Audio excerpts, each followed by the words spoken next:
Hello, my name is Bill Young. I'm immediate past president of the Endocrine Society. Today, I'd like to tell you about the Endocrine Society Ambassador Exchange Program.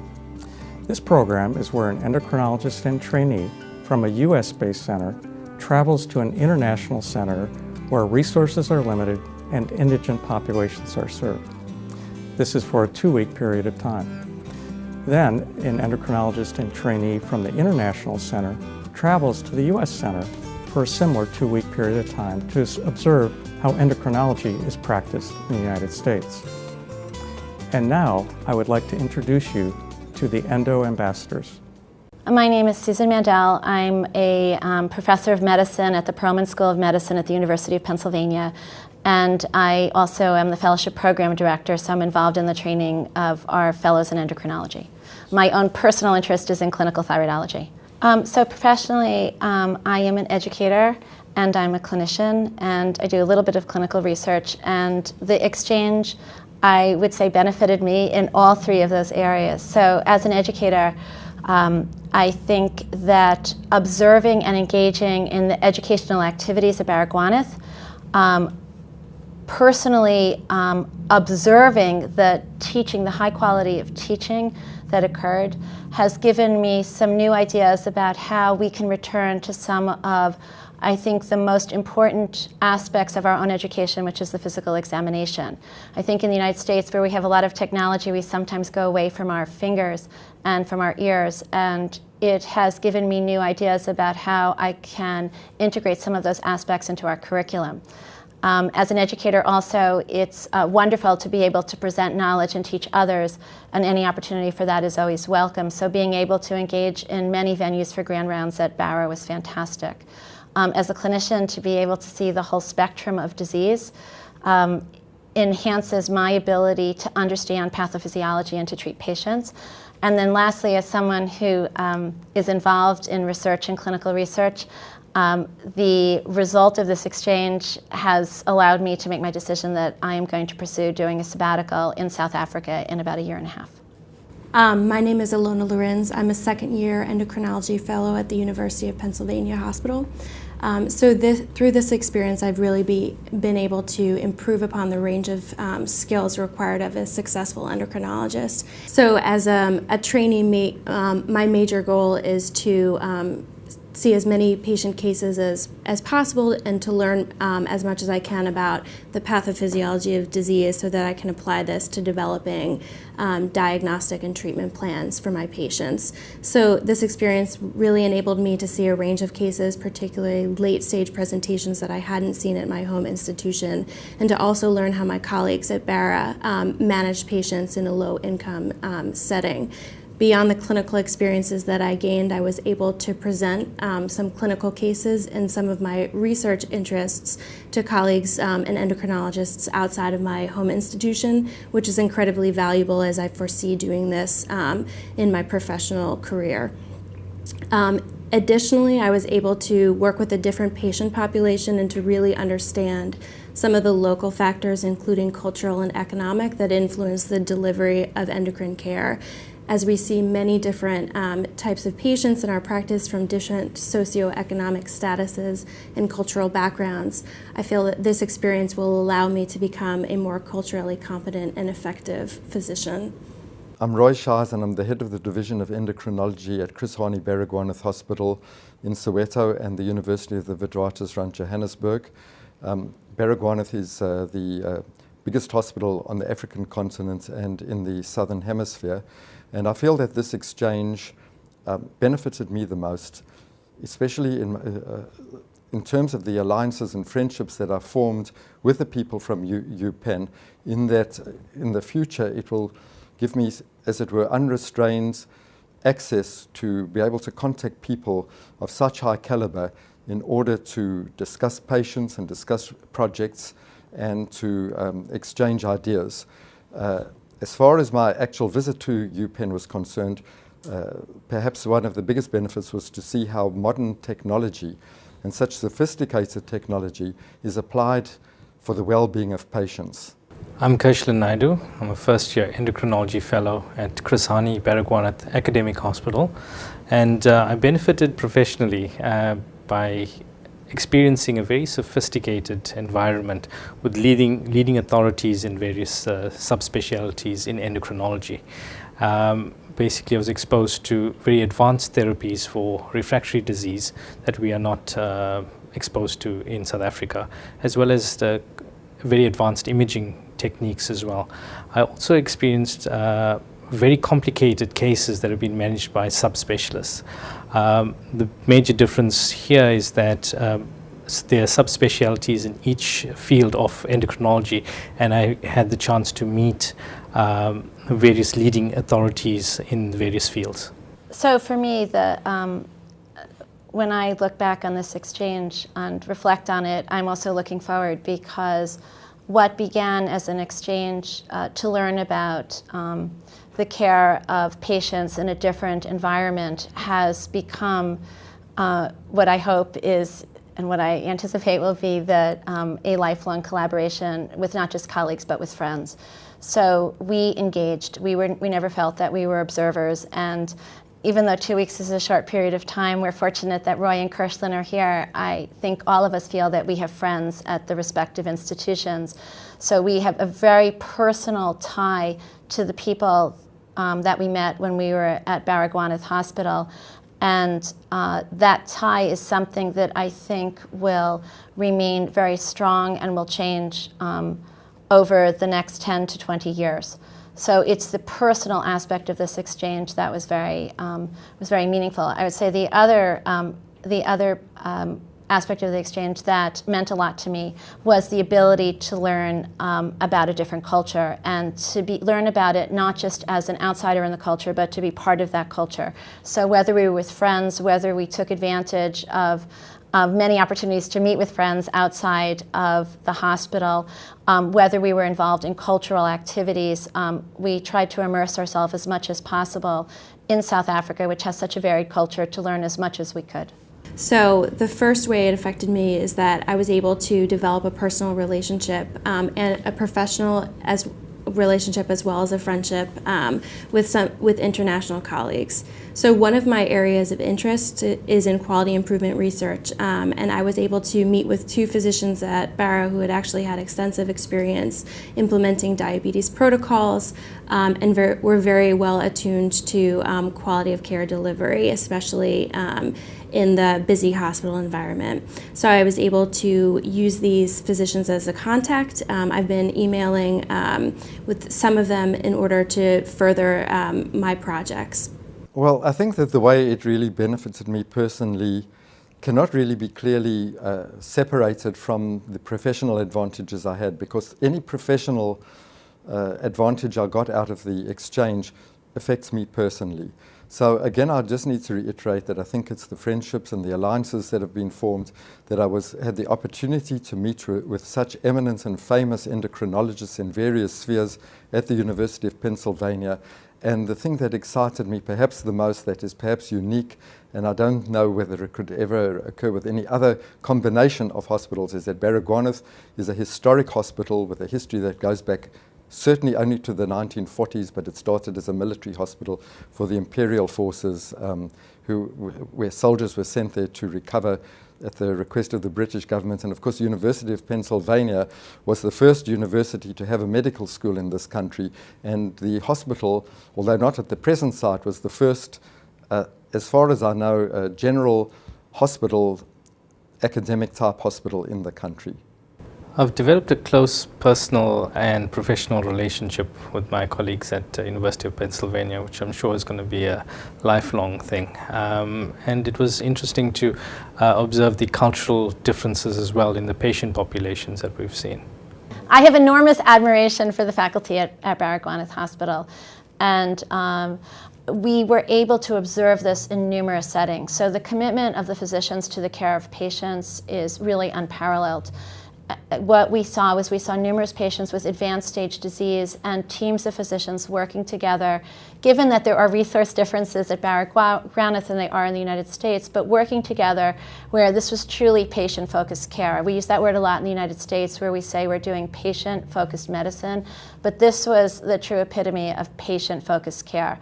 The dedication that the faculty has to educating the next generation of physicians is also unparalleled. The time commitment that they spend and the energy that goes into devising the educational curriculum. And Kirschlin is here, so I can tell you that I observed Kirschlin putting together with his colleagues an array of patients with different medical problems that were going to serve as the basis for the final physical examination for the medical students. And on top of his busy academic activities, his busy clinical activities, this was something that he took on, and I was actually able to observe that final examination to test trainees to see if they are ready to go to the next step. So this tremendous commitment to patient care and to education is not unexpected, not impressed, but admirable. Yeah, at the University of Pennsylvania, we had the opportunity to meet with all these very eminent endocrinologists, all with a different focus. So, for example, some would be more general, but for example, specializing in adrenal and pituitary disease. Then there would be Susan, who would be doing thyroid disease and thyroid nodules, and then we would have people just doing diabetes. And so it was really very interesting to see how these people, highly trained people with sophisticated investigations at their disposal, pay such a lot of attention to detail and have electronic records, which we are not fortunate enough to have, whereas our patients, by contrast, keep a hard copy of their file and bring it into the hospital at every visit. It also was very interesting to see the tremendous multidisciplinary approach at UPenn. While we do have a multidisciplinary approach, I think that it's more sophisticated and more developed at the University of Pennsylvania. So we had the opportunity then to deal with people with expertise in various areas. And also we had the opportunity to interact with the fellows, with the residents, the chief residents, and the sessions we had incorporated all of these people in different ways. So, for example, I did one day a resident report with the residents, and I gave one talk specifically just for the fellows in endocrinology, and a third talk to the whole division of endocrinology. And Kirschlin, as he'll tell you, did similar in that he also gave a talk to the division of endocrinology. So one of the things that most impressed me about my colleagues at Barra is that they were consummate physicians. So many of the physicians at Barra have general internal medicine as well as endocrinology, so they really had a very in-depth understanding of the range of presentations of disease, not only endocrinopathies, but also conditions that you would see being admitted to a general medicine ward. So despite admitting up to 30 patients or so a night every 5 days, they were able to come to clinic and deal with a range of different presentations of endocrine cases as well. So the other thing that impressed me is that despite having such a heavy clinical load, there was such an emphasis on education. So whether it was just a 5 to 10 minute discussion of pathophysiology after a very interesting patient case, or a journal club, or a lecture to the residents, the educational aspect definitely was also emphasized. I'd like to comment on the electronic medical records, which was excellent, and the follow-up of patients. For example, I saw a patient who has been followed up since the mid-1970s, and which gives you a good indication of a good follow-up in clinical records. The other thing I'd like to was impressed by was the amount of time and dedication spent with each patient, and the empathy expressed by the medical staff at University of Pennsylvania. It was very, very impressive. Yeah. In terms of what Kirsten said, I just have to say that I'm really rather envious of the quality of endocrinology practiced at University of Pennsylvania, in that they do have the time, more time than we do, to really spend a lot of time with the patients, discuss in depth with the patients the illness, with explanation, fielding their answers in a lot of depth. Unfortunately, in this respect, there's quite a big contrast with Baragwanath Hospital. While we do the best, we have terrible time constraints in that we have a much smaller endocrinology faculty. We only have 5 full-time endocrinologists. We have perhaps 2 fellows at the most at any one time. We have 1 or 2 residents, and we have what is called a medical officer. So we have a total faculty of only about 9.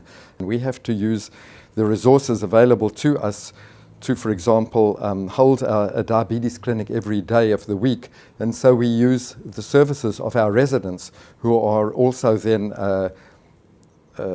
our residents then come to the diabetes clinic in rotation, where they do get experience in diabetes, but without them we wouldn't be able to do it. So the biggest contrast to me is that we have a smaller faculty and a much bigger patient load, and also in many instances the burden of having to do, or maybe even the advantage of also having to do general medicine, whereas you can be much more focused, more in-depth, and spend much more time with your patients at the University of Pennsylvania. One of the things that I noticed almost immediately when I arrived at Barra was how well the physicians here knew their patients and really understood their living situations. So there are 11 different languages in South Africa, there are a range of different cultural backgrounds, but there was a great awareness of how patients conceptualize disease, how they felt about the medications that they were taking, and other factors that influenced care. So I think that really helped them develop treatment plans that patients could comply with and help them become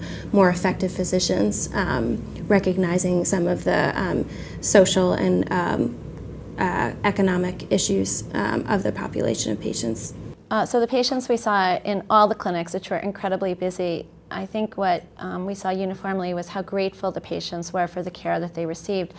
And what really struck me was some of these patients traveled over a day on a bus to see the physician and would do it maybe 3 times a year. So some patients who had some of the rare but very complicated endocrine disorders, they recognized the fact that Barra had this expertise, and they were so proud of the fact that that physician was their doctor. You could see them glow with pride when they talked about Dr. So-and-so is who I come to see, and it doesn't matter if I have to spend 18 hours on a bus. So that, obviously resources are different, but so the physicians are able to devise treatment plans that take into account cultural, economic, logistical issues, of their patients, and are able to deliver most efficiently high quality care. So that care may differ depending on where the patient is from in terms of number of follow-up visits, or maybe perhaps the range of medications the patient is on, but it's always really high quality care. The other thing then I think that's an important story to tell that really impressed us was, there's only, as you heard Professor Shire say, there's only so many physicians available for all of these patients, and sometimes you, as we all do, is you have to allocate your time, your effort, based upon what's available. Obviously, we would all like to spend as much time as possible with all of our patients, but it depends upon economic resources as well as logistical resources. And what was so impressive when Ilona and I went to some of the outside clinics was how the physicians were able to educate the nurses who are providing some of the care to those patients, but also able to quickly identify those patients who had the most to gain from seeing a specialist. In an ideal world, everyone would see a specialist, but that can't happen everywhere. It doesn't happen in the United States. So trying to identify patients who really need to come in and see the endocrine specialist versus those who can get their care under the guidance of an endocrinologist who's working with other primary care providers. Yeah, I'd just like to say something about Susan's visit to Baragwanath, which she hasn't said a lot about herself in respect of what she actually did there. Now, Susan gave really the most wonderful talk on thyroid nodules and genetic diagnosis of thyroid nodules, or investigation of thyroid nodules, to our whole Department of Medicine at Baragwanath Hospital. She also came into the big general ward, which houses about 65 patients, all in the same ward, well, in different sections of the ward. And she did a ward round there in endocrinology, I think it was a thyroid patient, teaching our residents. She also did a 2-hour ultrasound session at Baragwanath. Now, while we've got ultrasound under the auspices of our radiology department, I mean, this was not just ultrasound, this was expert ultrasound. And our radiology department were invited, surgeons came along, and nobody wanted Susan to leave. Eventually, after 2 hours, we said we need to call an end to it. There were endless numbers of fantastic patients that she taught us on the ultrasound techniques. She showed us how to interpret the ultrasound. Now, here we had a real expert, not only showing it to us, but showing it to people who normally do ultrasounds, who benefited. She also added in, while she was there, and was very generous and gave a talk on thyroid cancer to our surgeons, which was absolutely packed. And you cannot believe the glowing reports I got about that session afterwards. I need to add one more thing that I was and I said this to Susan when she left. I was really sad when Susan left our hospital, and I told her that I have to regard her as an honorary member, an honorary professor of our department at Baragwanath Hospital.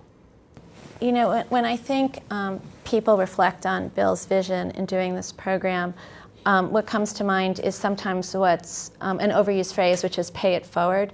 The Endocrine Society is so fortunate to have among its memberships internationally in the United States such a diverse group of people who are truly committed to education, to clinical care, and to research.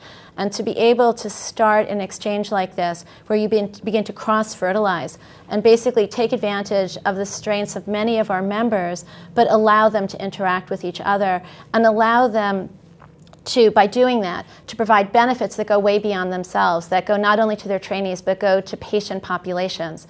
I mean, that's global health. And really, I am so grateful to Bill for having this vision. Ilona, Roy, Kirshland, and I are even more grateful that we were asked to be one of the 2 inaugural teams. And I just can't wait to see what this looks like for the next 5 years as more people go ahead to more institutions, and I look forward to reading lots and lots of blogs from other teams. Yeah, I think that people who want to be involved in the program should really apply, and they should go for it. I think that it's a wonderful experience that not only will you, but especially your whole faculty, your whole hospital will benefit from the exchange and cross-fertilization of having a highly sophisticated hospital from the United States of America coming to your part of the world and sharing their expertise with you. I think that you need to start, for those who want to do it, they need to, once they've been matched, they need to start their negotiations at an early stage between the 2 hospitals to set up the program. I think that they need to, there's certain things that they should all do. For example, draw up their roster or timetable to incorporate grand rounds, ward rounds, journal clubs, teaching sessions. I think that you need to organize that when they visit, that they meet the various heads of both the basic and clinical science divisions in endocrinology, and even the chairman of medicine, and meet with the chief residents and the residents, and feel that you're a part of the whole team and a part of the hospital that you're working in. But within those guidelines, I think that things need to be flexible, because when you arrive at the other hospital, you need to adapt to the needs of people. You sometimes have new ideas when they actually come, and this happened with us. And when Susan and Ilona came, and so we incorporated certain things that we thought would be of benefit to them that we hadn't actually previously anticipated or thought about. So I think this is a fantastic program for people who are interested in public health, global health, meeting international colleagues, really a range of different interests. So I think that none of us really went into the program with any preconceived notions about how care would be delivered. We had some sort of ideas through other experiences, but we really came in intending to just embrace ourselves in the hospital environment, recognizing that each program has strengths and weaknesses, and we can all learn from each other, and that's really the most important take-home point. So come in with a general framework of immersing yourself in cultural, educational, and clinical experiences, be flexible and open to new experiences, and take home the lessons learned and share them with your colleagues as much as you can. When our two colleagues from UPenn visited us at Baragwanath Hospital.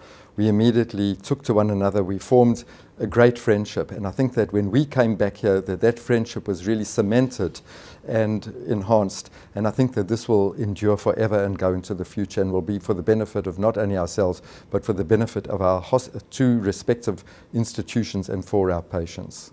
And it's even more fun when they come back to visit you because you already know them. So it's the anticipation of having, you know, Kirsten and Roy come to the United States because we knew who they were and we knew the types of things we were going to do with them. And actually, it's kind of sad that thinking we only have another day to see them until we go back to South Africa. But I would say that obviously stressing everything that Roy and Ilona said, be prepared to be exhausted, because to take advantage of this, you want to do everything that you can do. So be prepared to be exhausted and find ways to recharge yourself. Ilona and I went running a couple of days, but just be prepared to just to be open to experiences, and you will be tired. And it's a wonderful type of fatigue that only happens after, you know, you really have had a fulfilling day. And be open and be prepared for change and listen. I must just say that I think that this was a once-in-a-lifetime experience for me, something which I will never ever forget. For more information on the Endocrine Society Ambassador Exchange Program, please visit the Endocrine Society website.